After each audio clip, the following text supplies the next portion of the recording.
না 3 থেকে 4 টাকা না, আগুনটা 6 তলায় লাগছে, 11টা 7, 8 উপরের দিকে গেছে, কিন্তু নিচে আর আসতে পারে।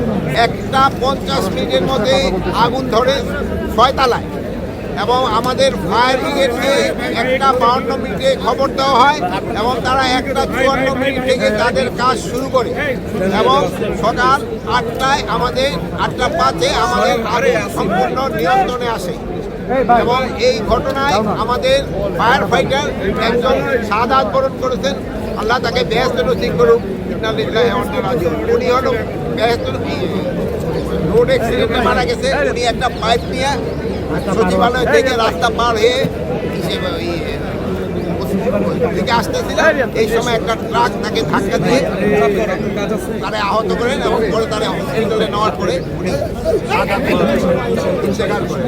আর এর সাথেও আরো 2-3 জন সামান্য আহত হয়েছে, তারা সবাই সুস্থ আছে। আমরা এখন ভিতরে কি হচ্ছে তা আমরা ভিতরে দেখবো এবং পুরো সার্চ করার পরে কোনো কিছু পাওয়া যায় কিনা আমরা আপনাদের জানাতে পারবো।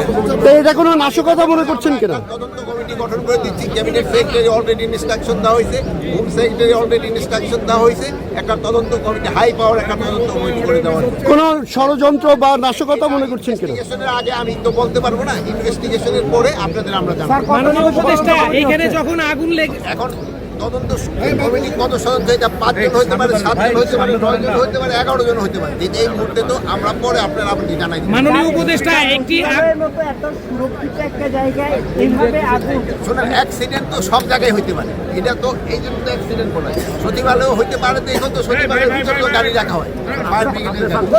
না 3 থেকে 4 টাকা না, আগুনটা 6 তলায় লাগছে, 11টা 7, 8 উপরের দিকে গেছে, কিন্তু নিচে আর আসতে পারে। প্রাথমিকভাবে আমরা বলতে পারবো না, একটা ইনভেস্টিগেশনের পরে আমরা কোন মিনিস্ট্রি?